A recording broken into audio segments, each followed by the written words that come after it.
This is Matthew, host of the Superhero Ethics Podcast, and I've got an ethical question for you. If I'm trying to help you not listen to ads, is it ethical for me to do an ad to help you do that? If you go to our website, theethicalpanda.com, and just click on the join button, for $5 a month, $55 a year, you get to hear all of our episodes without ads.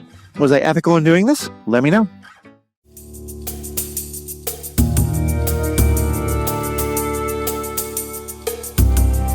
Hello and welcome to this episode of Superhero Ethics. Friends, we've recently been doing some episodes where we've talked about satire and how effective that can or can't be. Of course, topics of racism are always close to our hearts, and we do like when people get magical or superhero-esque or do things for the benefit of others. And so with all that, today we're looking at the American Society of Magical Negroes. There's a movie that came out a couple of years ago. It did not do very well. It did not get last very long, but it did get talked about quite a lot. And it was one that Riki had suggested we take a look at. And I think there's a lot we're going to say about this movie. You don't need to have seen it, although I do think it was a good watch. Not the best movie I've seen. We'll definitely talk about that some.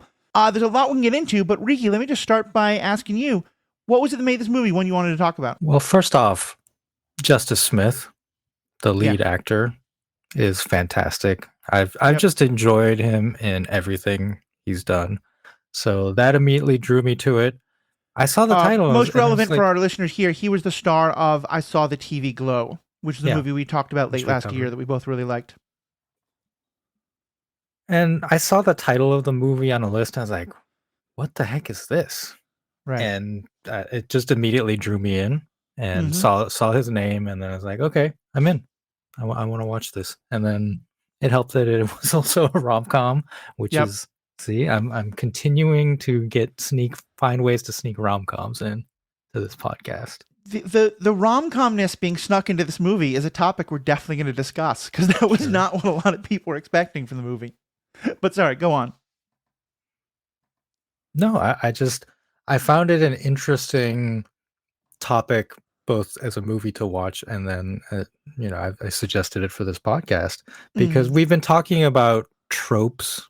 In recent episodes, we covered Bury Your Gays, Fridging of Women, and the title of this movie is directly calling out a trope in mostly American media, television and movies.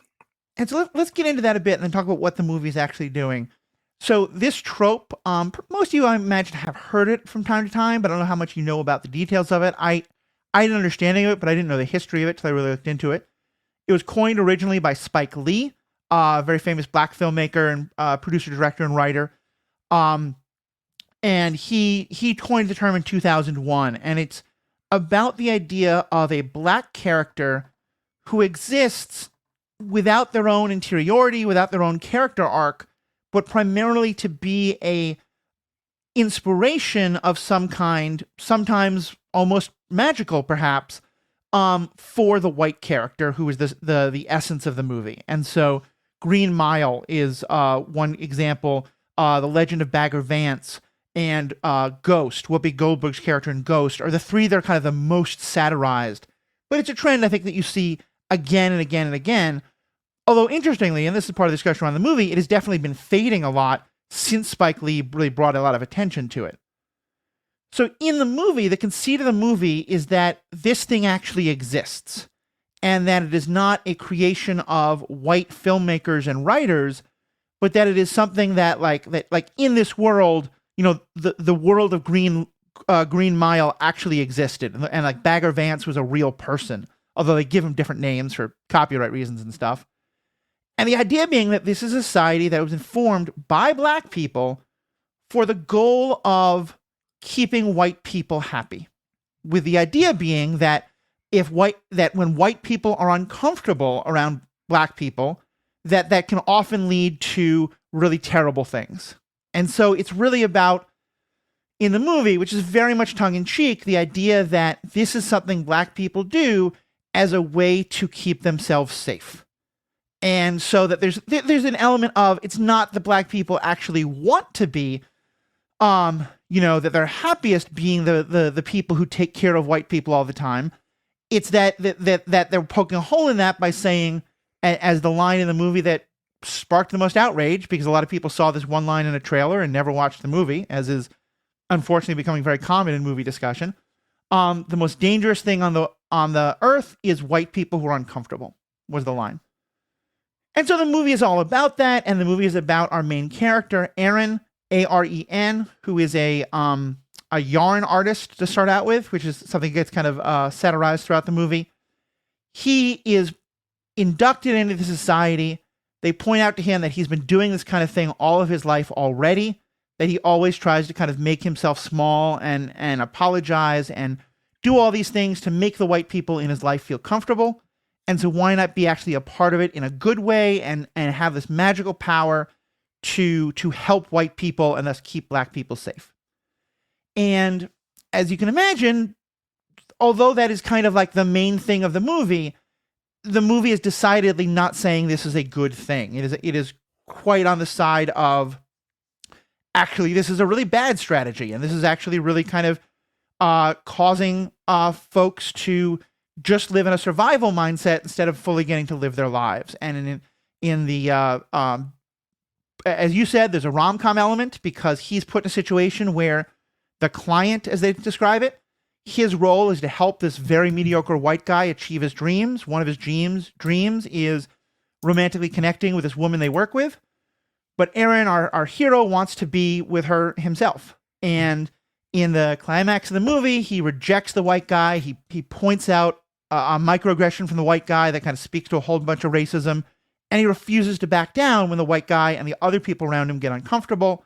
He goes after the woman, and together they kind of get to be happy off into the sunset as the world changes and the role of the society changes, that now it should be about challenging white people instead of just affirming them and using the magic to build them up. Did I get pretty much the kind of key elements you think of the movie? Yeah, I think so. So what was your take on it? I mean, I really enjoyed this movie. Mm-hmm. Of course, like I said, like the rom-com elements of it, and there's a really interesting thing at the end because the female lead, Lizzie, Mm-hmm. is also like in this movie in a supporting role and is getting pushed aside. Right? Right. Like that's part of what's going on. The three main characters all work together at this like kind of ambiguous tech firm, and she's constantly getting pushed aside, and because she's a woman. Right. And by the end of the movie, the reveal, kind of like an Easter egg reveal at the end, possibly suggesting a sequel, although probably not given the reception to the movie, Mm-hmm. that she has also been this type of character all along. Right. Like her organization, I think is called like So Swag. Yeah, it's the Society of I forget the exact. Here it is: Society of Supportive Wives and Girlfriends. Right. And it's hinted at earlier because she's got like a thing in her purse, So Swag, and you just think, oh, like yeah, it's just like a cool slogan. Right. But then it turns out that it is an acronym for this organization. And it just like calls into question. It's not, I'm not like going to compare it to the Sixth Sense, but it calls into question like all of the interactions that this character had. And it's like, what was going on? So like, I really like that because you watch the movie and you're thinking about the race aspect of it all. And then you get to the end, it's like, well, but we should also think about the gender. And that's what we've been discussing with tropes, Mm-hmm. is this Very much so. idea of these tropes, like the magical Negroes trope, is that Right. these are supporting characters to usually a white protagonist. Right. And the way that these characters are utilized and depicted on screen is something like you can have stories with white and or male characters who occupy these roles. Right. But too often they are minority characters because the main character doesn't get to be, or the main character doesn't get to be a minority most of the time, right? Like that's the point of why these tropes kind of happen in this way, and then they get called out. Right. And really the thing is not so, in my opinion, not so much like that the magical Negro trope should be called out, but it's more should be called out that the main characters are not often enough black or Asian Right. or women. Right. Yeah, like these characters, especially like you called out, like the Legend of Bagger Vance is a ridiculous character. Yeah. Just like nonsensical, right? And Mhm. that's the one that Spike Lee specifically called out. Is like, why is this black man in the 1920s like so intent on fixing Matt Damon's golf swing? Like Yeah. there are other issues that he should be concerned about. For sure. The female lead is a woman named Lizzie, and she's played by an actress named Anne Lee Bogan. And so there's a couple things happening pronounce here. it On Lee. Probably correct. Thank you. She is half Taiwanese, half Irish, and that her. I don't think I say it. She is in a category that Hollywood often describes quite intentionally, and so that's the language I'm going to use, as racially ambiguous. She is someone who, quite literally in the movie, to some of the characters, particularly the white characters, passes as white. And at one point, the guy who our hero is supposedly trying to help, he mentions that he like didn't realize she was ethnic. And yes, if it sounds like he's being racist, that's very much the point. But I think she kind of exists in this very interesting place of being someone who is also a person of color, also able to relate to Erin because of that, and also, as you said, treated in pretty bad ways, also because of her gender. And there's a whole thing where her big idea is taken away from her and given to this white guy to present to the CEO and the whole company because he, in the words of a woman, but who clearly is kind of like locked in the patriarchy in the same way a lot of the people of color are locked into the white supremacy, etc. In the movie, says that, he plays better in the room. So there's a lot, like you, there's a lot of things in this movie I like. And I think it's an interesting thing to, there's kind of like a number of different levels that I want to discuss this movie on. Mm-hmm. And I'm trying to help you because everything I want to say could probably go off on a tangent. So let me just kind of like name 3 or 4 different things, then we can pick which one to start with. Okay. Let me take notes. I'm excited. Sure. The first is to say that I'll admit, when you first asked me if I wanted to do this movie, I was very uncomfortable with the idea. Because not only do I know that this is a movie written by a black person about a trope about black people, and that's about engaging with that in some pretty complex and nuanced ways. And also I knew that it was one that was pretty controversial within a lot of communities, but particularly within a lot of black communities around this movie. And so my first thought was like, that's not my lane. That's not my place to converse about it. And this is a larger conversation that Riki and I are probably going to continue to have both on and offline, and maybe its own episode or may come up a bunch. Riki, I appreciated that you pushed back on that a little bit. And I think what I've come to is now more of a place of, I think it's helpful to talk about these movies no matter who we are. I think that I want to continue. Because one of my thoughts was, okay, well, I don't want to do that unless I have a person of color who can be on the episode. There are some people who have been guests in the past who I talked to about it, either weren't interested or weren't able to. But also, as much as I want to make sure we have a diverse group of people talking about these things, I do also want to make sure we're not avoiding tokenism and just saying like, oh, if we get any black person, that makes it okay. And I do think there's a place for non-black people to talk about this movie and how it affects us and stuff like that.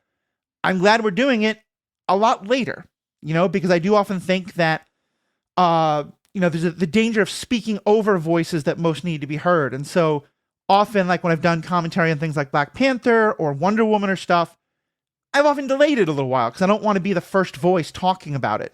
Because I want to leave room for the voices that are more directly represented in the movie to be the ones talking and stuff like that. That's obviously a whole other larger issue, and if we want to get into that now, get into it later, that's fine. But as part of that, I also did a lot of reading about the movie and from a lot of voices, particularly black ones, but not exclusively. And I'll be sharing some of that with people to give you another chance to hear other voices besides mine in this conversation.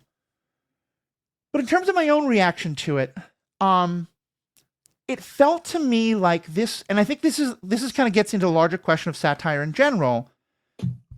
This felt like the kind of thing that originated with a brilliant sketch, like the kind of thing you might see on Saturday Night Live or Key and Peele or something like that.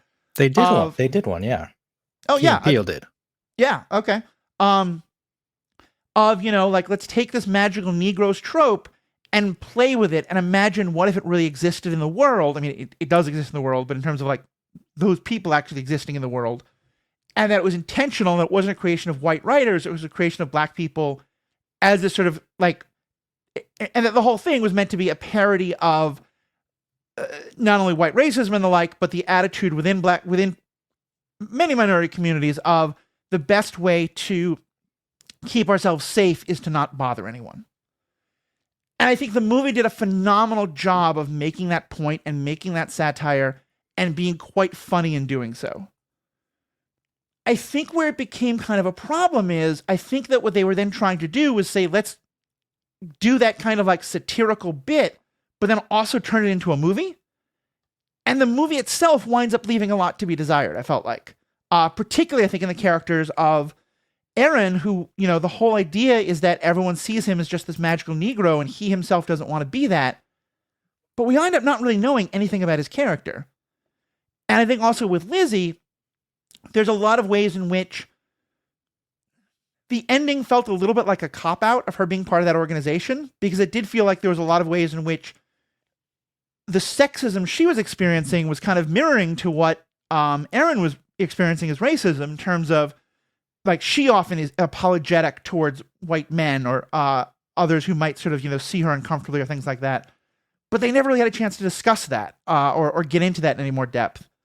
So, and this isn't a movie review podcast, but it's sort of just, if we're talking about the power of satire, I think, to me, this works brilliantly as satire, but it tried to, like, let's say, let's be satire and then tell our own movie within that satire, and that's the part I think that didn't really work, which is kind of unfortunate, because I think it winds up falling back into some of the tropes it's trying to critique.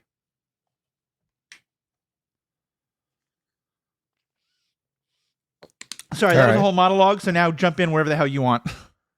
I mean, the first part where you talked about the uncomfortableness of it, I think, in my opinion, that's the point. Yeah, agreed. And I'm glad that you came around to discussing it, because your initial reaction was kind of, you know, like it felt like you were avoiding it, right? Like, I'm not sure about this. And then the whole thing, like, should we have black people on the podcast to talk about it, right? Yes, like, we can always add voices, but the movie itself, like, calls out that act of tokenism, right? Because the character of Jason, the white guy that you call mediocre, is giving this presentation, and he's chosen arguably because he's white, and then as his second for the presentation, he chooses Aaron, even though Lizzie, within the context of their job, is more qualified than Aaron. But because Aaron is like the black best friend, and it's a presentation about diversity, you know, even though having a multiracial woman there would also be diverse, like, in this moment in the 2020s, like, this movie came out in 2024. In America, like, diversity in a lot of cases means black, right? Like, having more black voices, like, in the wake of George Floyd and all that. So there's this idea, and Aaron calls it out and is like, you just wanted me up here because I'm black. Right. In this presentation. Right. So and that's like exactly what we'd be doing, I think, as you're pointing out, if we were like, okay, let's get any black, because again, the whole point is that no one person, you know, I think you have been, your insights into Gojira and anime and other things like that are based in Japanese culture, you can speak to that in a way that I can't, which I think is very valuable, in the same way that I can speak about disability issues and queer issues that you might necessarily be able to. But neither one of us is the voice of that community, and I would never want, you know, either one of us to only be on for that kind of a reason. And I think same thing here. Yeah, and for me, like, I'm an anime fan. Like, I don't think of myself as necessarily a Japanese anime fan. Right. Although, like, because I'm Japanese, I think that is what led me to it, because I grew up on this stuff. But you've talked to other people, like other creators within these spaces, who are anime fans. What's the other podcast? The animation podcast. Yeah, Animation right? Deliberation. Yeah. So I think, like, in general, you want to open spaces, like, seek diversity in general. Right. and then like use that to inform like, well, is this person interested in talking about this issue that may pertain to them, or is, they have specific lived experiences. But I recall like when I was in the magic judging circles, I often organized conferences, right? Where maybe like, let's say, a half dozen people give presentations on various skills or issues in the community. Mm-hmm. And one of the things that people talked to me about was how women, because they were a very small minority in the magic judging community, like 10%, I think, they would say, "Hey, like, I don't wanna just, like, give a presentation about diversity or, like, women's issues in judging every Right. time, like, I am more than that, like, I have these skills." So, like, that was something, like, that was brought to my attention, and I tried to be more mindful of going forward of, like, "Okay, like, let's not just have the one presentation given by a woman be about women in Right. judging." Yeah, no, I think that's super important. And so I think, given that, I think that, some folks might be like, okay, we get it. You're done. There's a lot. I can understand this seems like a lot of navel gazing, but I wanted to kind of get this part of the conversation out there and dive into this because I do want to spend more time with stuff that's coming from voices that are not my own, that are not your own, but that I still think are important for us to watch and talk about who how we feel about. And I think getting back to this movie, it also I think there's a larger question. Is one that I want to kind of point people to because I don't want to try and tell you here's my thoughts on a debate happening largely within black media critique circles, but I'll say that this movie sparked an awful lot of debate and an awful lot of critique from a lot of people, black creators who clearly this wasn't the kind of thing that they thought the movie was going to be. Some of that, there's a whole thing about the marketing campaign that a lot of people originally thought this was going to be like a movie about black magical superheroes, and it really wasn't that, and there was frustration there. But also some of the things I was pointing out earlier. I want to quote one thing from a review by I want to quote one thing from a review by Aisha Harris on the NPR website. And so she's been talking about sort of the kind of some of the muddledness of the metaphor and satire she sees it. These muddled conflations would be less jarring if Aaron were written as anything other than a convenient vessel for showcasing a convoluted premise. We know nothing about him other than he's a failed, self-loathing Rhode Island School of Design alum who's so spineless he'll awkwardly hold the door for a parade of oblivious existing passerbys before finally entering a coffee shop for himself. Before becoming a magical Negro, I can't believe this is an actual sentence I'm writing, he has no community to speak of, no friends, no real job, and no family, except a white mom he offhandedly mentions. This is somehow both very illuminating and not at all illuminating at the same time. Where did he grow up? How can he afford to be a struggling artist with a decent apartment in Los Angeles in this economy? Has he spent any time with black people? Magical Negroes don't count. And there's a lot in here in the debates that I went into about sort of where that fits and how black audiences reacted to the movie that I kind of want to say I want to make that available to our listeners, and if you have any thoughts on it, go ahead. But otherwise, to say that I think what's more interesting is how we responded to it, and so kind of. But I want to acknowledge that and acknowledge this is a movie that there was a lot of debate about, a lot of critique about, but also one that I think I found powerful in some ways I didn't love, and clearly you did too, and kind of focus discussion that way. Yeah, I mean, it calls into question who is the intended audience, or like why Right. was this made? Right. Right? Like, is this a movie for black people or for white people? And it doesn't have to be exclusive. Right. But with this movie, especially, I think it does like it's an important question to ask. Right. And I went and I looked at reviews and like discussions about it, and I definitely saw like several different people cite the line, I thought it was going to be Black Harry Potter, Yeah. right? That it would be like literal wizards and like wizard battling or something like that. Mm-hmm. And I, at this point, like a year later, I don't know like where this originated or how genuine it is, right? Like it's an easy critique to make. Like I didn't want to see it because I thought it would be Black Harry Potter. Right. Okay, like maybe that's true, but I do think like part of the problem that this movie had in its reception is just the name, right? Like Mm-hmm.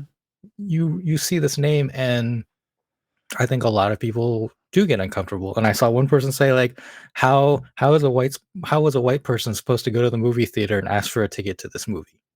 Yeah. Right? Because I do think there's this level of discomfort with the word because Right. of associations with a slur.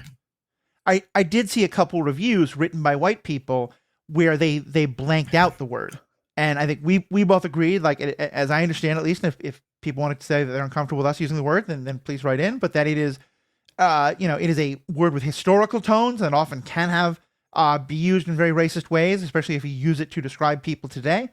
That in describing a movie with that name, that's one we're comfortable with. But if people feel differently, please let us know. Yeah, I mean, I would never use it to describe Black people today Right. in contemporary society.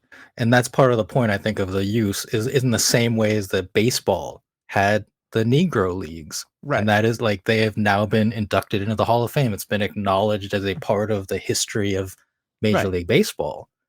And I think it speaks to the old timiness, right? Like Yeah. I think it's intentionally used to evoke the old timiness of this Right. idea. Right. Very much so. And maybe that's how Spike Lee intended it as well. That And I that will it also should be something in the past, but yeah. unfortunately it's not. And I will say that another part of the review response was the incredibly predictable response from Fox News and others that you can imagine in response to just the line in the trailer of the most dangerous creature in the world is an uncomfortable white person.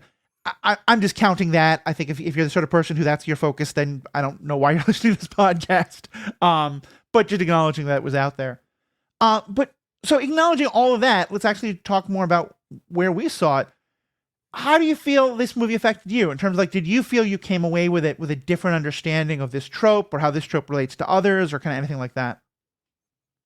Yeah, I mean, I absolutely the two big ones, or three, I guess you called out: Green Mm-hmm. Mile, Legend of Bagger Vance, and then Ghost.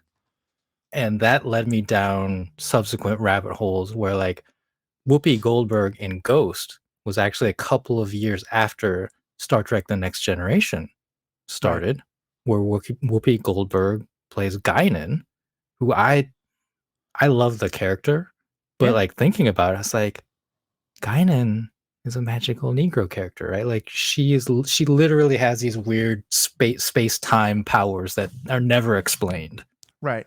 and advises Captain Picard, and he often takes her advice against the wishes of the rest of the crew, which is supposed to be like scientific and logical. And it's like, but her explanation defies all logic. It's like, but we're still going to follow it. Right. And I think like we can acknowledge that like the Guinan character fits this trope and critique it.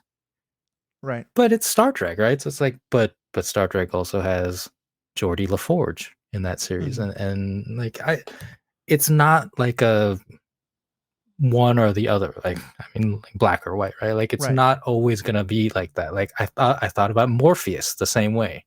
He's often on a list of this type of character, Right. but he's also I think he's a much more deeper character than, for example, like Will Smith and Bagger Vance. Like he does have his own story, Right. but that doesn't mean like you cannot see the aspects of this.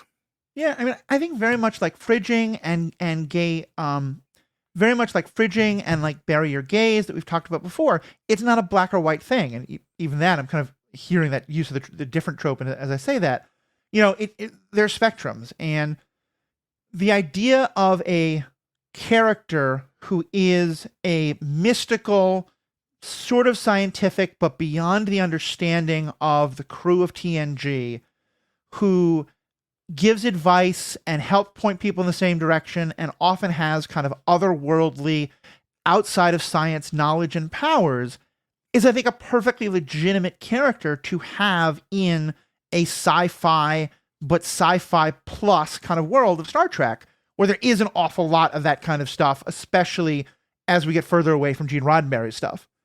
And then you say, like, so does that mean that role can't be played by a black person? I don't think that's what we're saying, but I think you're right. It's that you have to understand, like, I think if they had at some point in that show, or even in the later shows, that in which Guinan returns and Whoopi Goldberg returns delved further into her character and further into that, I think that could have been really helpful. Yeah, and again, like the reason behind this trope being that they're supporting characters who Right. support a white main character. You know, in the case of Next Generation, that was Captain Picard, played by Patrick Right. Stewart. But of course, and I think we're going to talk about this next week, the very next Star Trek TV show, Deep Space Nine, had Avery Brooks playing Right. Captain, beginning Commander Sisko, a black man leading the Star Trek show. So it's not like you can just critique in a vacuum. Like you can Right. acknowledge that something exists at a time. Like the Morpheus thing, an important part of the discussion. Keanu Reeves was not the first choice to play Neo. Yeah, it was Will It Smith, was right? going to be Will Smith Right. until he decided to do Wild West in Right. one of those just like big Hollywood what ifs, right? And we do get, I think, more of Morpheus's background in terms of him being this person who's been looking for the one for all this time and the sacrifices he's willing to make and things like that. Um, I want to go in a bit of a different direction though, because I think for me, what was most interesting and at times really enlightening and at times a bit frustrating is in some way it felt like this movie was not actually about the magical Negro trope. Mm-hmm. Instead, it was about the very real, and I think felt by a lot of minorities, but each group is going to feel it differently. And so this is about the specific way Black people feel it. The desire to deal with racism or whatever ism it is, but in this case, racism, by assimilation, by trying not to bother anyone, by trying to say, hey, look, not only are we not scaring you, but we're not a threat to you, but we're actually a help to you. That our job is to make you more comfortable so that you don't become so uncomfortable that you do terrible things. And I thought that was really interesting because that's, I think, a dynamic that's definitely been explored in other ways, but not, I think, quite so directly. And one that I think certainly I was finding, okay, I don't know what this is like to specifically relate to as a Black person, but I've definitely felt this, and I think to give a very obvious example, I think right now during Pride Month, the communities I'm in, there continuing debates that happen every year about should Pride be a look straight world. We're just like you. We are male and female couples that have 2.3 kids and a white picket fence and trans people who live just the same lives as other people. And we're not scary. Please stop being afraid of us. Or should it be leather and polyamory and craziness and all the things that are part of being proud and the critique of straightness and the critique of cisness that is embodied in so much of queerness and the debates about, does that endanger people or is it more endangering to assimilate? And I feel like this had a really powerful argument to make on that regard, if a little bit trite. And I think that's the thing that I probably appreciated most, is the way it kind of took this magical Negro trope and said, what if that's not a creation of white writers? What if that's actually taking this idea of don't scare the white people to its logical extreme? Yeah, and by the end of the movie, like that's the point they reach, right? Is that Aaron calls out his friend Jason. Right. And they have like a real conversation. Like, to me, if you don't want to watch this movie, at least like look up the scene, like the final scene with Aaron and Jason, because I found that to be like the best part of the movie, the most powerful part in terms of, quote unquote, the message. And it was Aaron just asking for a real conversation, and Jason like says all the things, like the defensive things, like whoa, like I'm not racist. I think he even literally says, I don't have a racist bone in my body, right? Like Right. that defensiveness. And he And I does this think Aaron logic game says, where he says, I the thing you're accusing me of doing would have been racist. I'm not racist, so therefore yeah, I did not do that thing. yeah. And then Aaron says, I don't care. We're all racist. Like, and to me, I identify with that phrase a lot. Like, Mm-hmm. we all have like been raised in a way that it's unavoidable to have these kinds of things in our head. But the question is like, what do you do with that? And what Aaron asks Jason to do is just to listen and to acknowledge his feelings. And at the end of it, at the end of the conversation, he does. Jason says something like, I didn't know you felt that way. Mm-hmm. And it's such a simple phrase, and it's not easy. I don't even remember. I don't think he apologized or said I'm sorry, right? He just said, I didn't know you felt that way. Right. And like it's that acknowledgement that is like very cathartic to me. Well, it was interesting because, and maybe I was reading too much into this, but as I said, he gets back to the society. Instead of the society kicking him out, they're like, no, you've changed the society. You've shown us the new way forward. Well, they do kick him out. What did you say? They do kick him out. Right. But there's still some acknowledgement. Well, no, because he still has his powers at the end, and he still has all of his memories. He has his memories. I do not believe he has his powers. Okay, you may be right on that, but there's certainly a fundamental change that means he's not going to be punished. They kick him out, and then David Alan Grier's character, who's like his mentor in the society, like brings him back to the real world. Right. And then tries to erase his memory and says, like it's not working. Right. And that's like the point of like something's changed, like you've changed something. And then it shows a montage of all of the other Black characters talking to the white person in their life and saying, hey, I need you to acknowledge me. I need you to listen. Like this is what I need from you.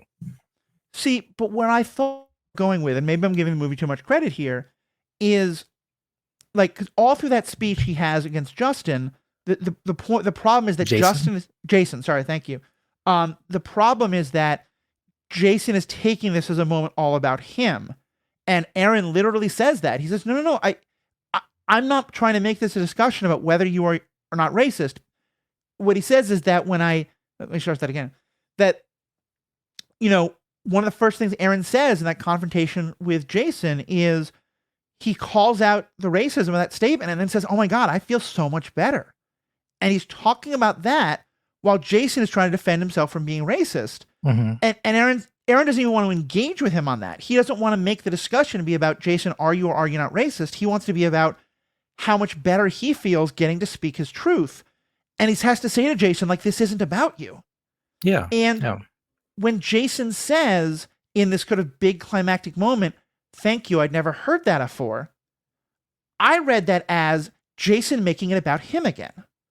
And that the point of the end was that the society has now shifted to, now we're going to confront our white clients to give them a moment where they can feel like, I was racist, I got confronted, and now I'm doing better. Which I'm going to very self-referentially say is kind of like, I think, the way I may have framed the beginning of this, of I had a bit of a dumb idea about why I didn't want to talk about this, and then you confronted me, and I was like, no, actually, we will do it. I think that confrontation's great, but I think I had a very natural urge there to kind of make it about me. And I don't want to get into my own psychology. We can ignore that part of it entirely, but I'm talking off the cuff here. But like, I think to me, that's what I got at the end of the movie was yes, this is progress. This is moving forward. This is great. But also look how pernicious the system that wants to center white people is, that will still make this not now we get to focus on what Black people are feeling, but now white people are going to grow by being confronted instead of just by being affirmed.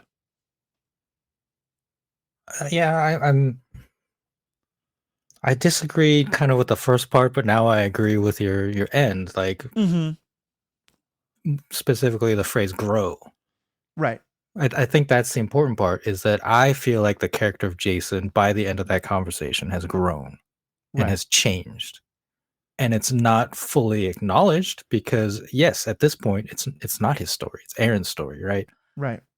But I want to believe that there was this glimmer of maybe now, post movie, they can be real friends and talk to each other about real issues. Right. It is how I felt about the end. And that could just be like, I'm going to rewatch that scene again and like try to get a better feel for it. Yeah. And it could be my projection, my wants, because that is what I want. Yeah. And it could be in my this projection world, as well. like in the movie world, in the real world, like let's just like have real discussions, and then it is upsetting, I think. I think talking about these issues can be Hmm. upsetting, Yeah. but in the proper environment, I think we can accomplish something by talking Right. about them. Let me ask you this. If the movie had gone in the direction of he says that to Aaron, Aaron says that to Jason, and then he says, "You're making this all about you, so this conversation is not helpful to me," and he just walks away. And then he talks to maybe to Lizzie, who isn't black, but can maybe kind of identify with this in some ways, or he talks to another black person, and to them, he has this catharsis moment of, I never felt that way before. I got to do that, and it was okay, and I want to do that more. And so Jason never hears that, and Jason doesn't have the moment of growth, but Aaron gets to have that moment of his growth. Like, do you feel like that would have been bad for Aaron to do? I don't know. I don't know how to rate badness. Yeah. I wouldn't have enjoyed it as much, I think, like just Hmm. hearing you describe it. Yeah. Um because I don't know. I don't know if this is about Jason being the white character, but I like it when a character is allowed to be good, like a good, because Right. he's not evil, right? We talk a lot about evil. Yeah. He's kind of a jerk. He's kind of all about himself. Right. And that's why I think like the moment of growth is acknowledging, like, yeah, he uses the word I, but like I didn't know you felt that way, right? Like is an acknowledgement of Hmm. someone else. So yeah, I don't know. Yeah, that's It's fair. not like he's not a complex character, Hmm. but my feeling at the end of this was at least he got that. Right. Yeah, and I guess, and And this is, maybe that's part of the point of the movie is it's trying to give white people that comfort. yeah. That could be a thing, right? No, and that's also part of the problem with a movie that is so satirical like this one, is it's hard because it is mostly satirical, but then it's often critiquing even the satire, and so it's Mhm. hard to kind of know what is satirical and what the movie actually thinks. Um, Yeah. and it may be that I'm too cynical on this, but I think one thing that I have really kind of internalized is that idea of that even when I'm being challenged, I need to work hard not to make it about me, and that when I'm challenging others, because I'll say one of the things that I find most problematic and most hurtful is for me when someone without any maliciousness in their body says something is so lame or uses my wrong pronouns or something like that.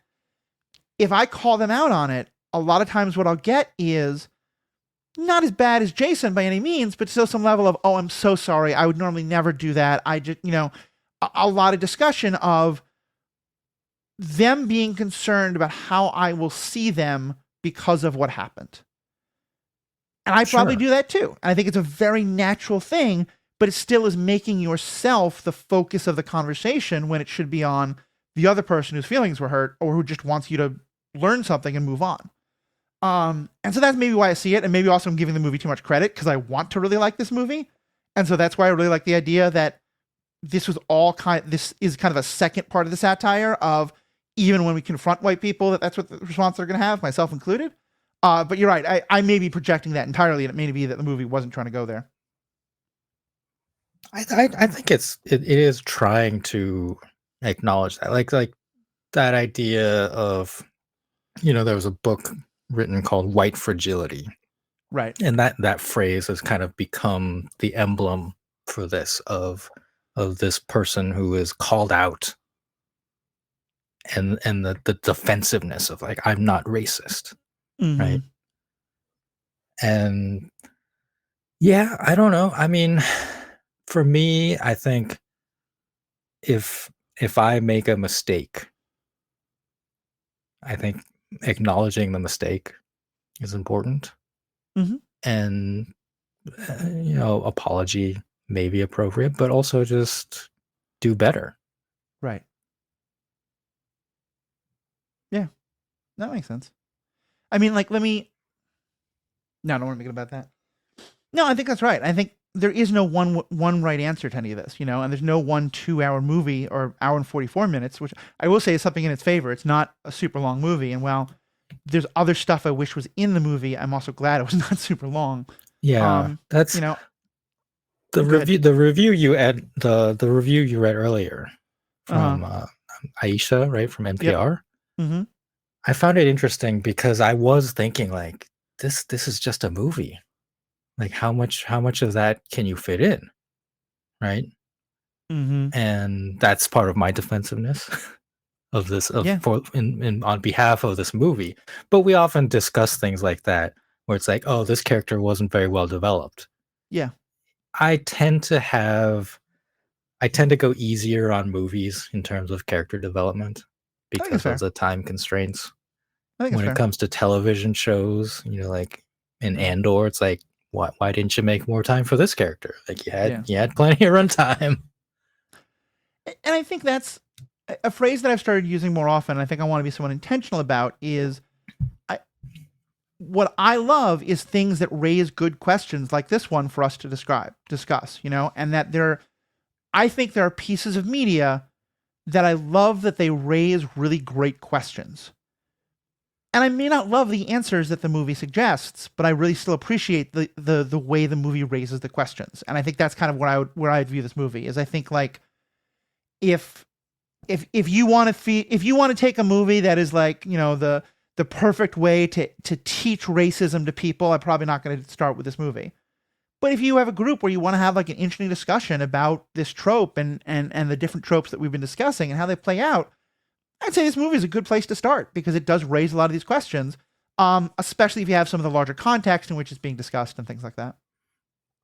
Yeah, I mean, I don't know. Would I start with this movie? Like again, like the title is such a minefield, Yeah. and I wish it weren't. But also at the same time, like if it didn't have that, if it didn't have that title, and people went into it having no idea what is it like, if they just thought it was a rom com, I think Mm-hmm. that would lead to even more like violent reaction against Yeah. it, right? Yeah. Well, and So I certainly think the opposite happened. Is it seemed like a lot of people had no idea it was a rom com going into it. I certainly had no idea it was going to be. yeah, but I don't know. Like Yeah. I love a rom com, so it's like I was pleasantly surprised, I guess I would Yeah. say. And I also think that the rom-com, it was one of the better rom-coms, in my opinion. Oh, interesting. In Okay, because I had in the very much the opposite response. okay. Do we wanna talk about that? The rom-comness of it? Yeah. Well, It's, say like, more kind of about a what. tangent, but it deals with, like I don't know, like, it was one of my favorite meet cutes I've seen Mm-hmm. in a long time because the meet cute was a conversation. Interesting, because I saw it very. So for those, the meet cute is that he kind of like stands up suddenly and spills her drink, and then um they have this kind of interaction in which he is trying to like it seems like she is being flirtatious with him and he is trying to be open to that possibility while being very very very careful that he is not the one trying to initiate that. And there's a whole joke about like what he was like, oh, I'm sorry, like I was looking over you, but I definitely wasn't checking you out, but you are very pretty. And her saying like, well, how could you know I'm pretty if I wasn't checking you out? And for me at least, what I thought was being said there was that his awkwardness is the fear of black men being punished for admiring white women, and like Emmett Till, that's directly about like did he whistle at her and that kind of stuff, which turns out he did not, but that's a whole other thing. Um, and like to me that I didn't feel it was cute. I felt it was terrifying because, or at least I understood his fear, even if she thought like it wasn't really. There's no reason for him to be afraid in that. Yeah, well, okay. I don't know, like, it felt like to me, the word I wanna use is negotiation, Okay. and that's why I enjoyed it, Right. because I do think maybe there was some of this fear that you're talking about, Mm-hmm. and he was being careful, but then she was giving him openings, right? And like we can have a discussion about that, but within the framework of this script, I think she was giving him openings. And he Right. was like negotiating those openings, like, is it okay for me to say this? And it's like, Right. okay, I guess it is. So now like we will continue the Mm-hmm. negotiations. That's why for me, I enjoyed it as a meet cute because it felt like both characters were involved in this negotiation. Whereas like a lot of past meet cutes is about the man like being too forceful and like pursuing, right? Like that has been a problematic meet cute that has happened in the past where it's just a guy like being pushy and like basically embarrassing the woman into accepting a date. Right. It's like, I'm not gonna leave your workplace until you like accept a date with me. Just like, For fine, sure. just get out of here. It's I mean, like if nothing else, that's not cute. it really shifts the power balance in that dynamic. And I do think there is sort of, once they get past that, there is some cute negotiation, but it definitely starts to me from that place of, and I guess it's just that I felt like both of the characters were so one dimensional. You know, I read that Yeah. quote about how we never really learned much about him. I don't think we really learned much about her, and I felt like the movie was kind of excusing itself by saying, no, there's a reason why you don't feel anything about her, and that at certainly one point it seems like Jason may be successful in his attempt to romanticize her, because she is seen kind of being flirting with him, and it feels a little weird, and you're like, why would she be doing that? And I think that's the whole point of her being part of this group at the end, where the point is that she is falling into her own trope, and then in her case, again, intentionally, of, you know, we are going to be the supportive wives and girlfriend who are the prize that men can win. And I'm projecting all sorts of things from 5 seconds, but that's what I think they were going for. Of, is again that trope of the woman who winds up with a guy where we have no idea why she would actually wind up with him, except that that's what is winning for the guy. Yeah, So and I've seen in discussion like a very interesting question, which is that whose supportive girlfriend was she supposed to be in this movie? right. Was it for Aaron or was it for Jason? Like ultimately, she ends up with Aaron, but I think in this movie, like until Aaron makes his change and becomes more assertive for himself, you could make the inference that she was quote unquote assigned to Jason, Oh right? yeah, 100%. So it's not explicitly stated, but I think that is definitely an interesting question about this and about the interactions between the three. I do like perfectly acknowledge that they're not the most well developed characters. Yeah. Again, like movie. Mm-hmm. But for me, I do like that they take the time to acknowledge the multi racial aspects Mm-hmm. of both of them, and the director himself, Kobe Levy, is multiracial, and Mm. unfortunately, like he's been subject to racism because he is a lighter skinned black man. Like I've seen terrible comments saying like, why did a white man make this movie? It's like Right. that's such an erasure of his own lived experiences and his identity Yeah, that no, he and I've also has seen, lived. and I think I've seen the exact same thing happen to her as well. Like, why does the movie end with? Why is the movie about, you know, black self-respect end with a black man getting with a white woman? Which is, I think, again, I think there's some great stuff I've read about like the racial dynamic between him and her that Yeah. is worth exploring. That it's not my lane to comment on as best as others can. But the fact is, she is herself not white, neither the actress nor the character. Hmm. And I think you're right that in the same way, her being read as white is itself another kind of racism that is playing out here.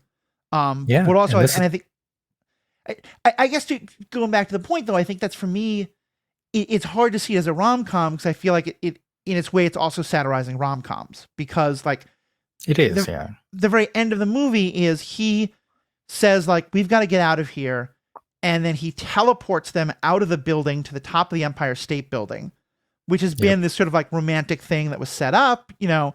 But then he gets teleported back, and while he's dealing with, is he going to lose his powers or not, she has to figure her way back from the Empire State Building to Los Angeles. Los Angeles, and she's like mildly jokingly annoyed at him, Yeah. which to me makes no sense, except for, It's she isn't a character, she's a character who exists for the furtherance of his story. absolutely. Yes. And so again, like it's this thing of like, is the satire really brilliant, or does it go too deep, or does it go not deep enough? And they I don't try, know, yeah, and they but I try want to to watch wrap it. a bow on it with the so swag. No, I Yeah, agree. yeah. But I want to watch it again because I like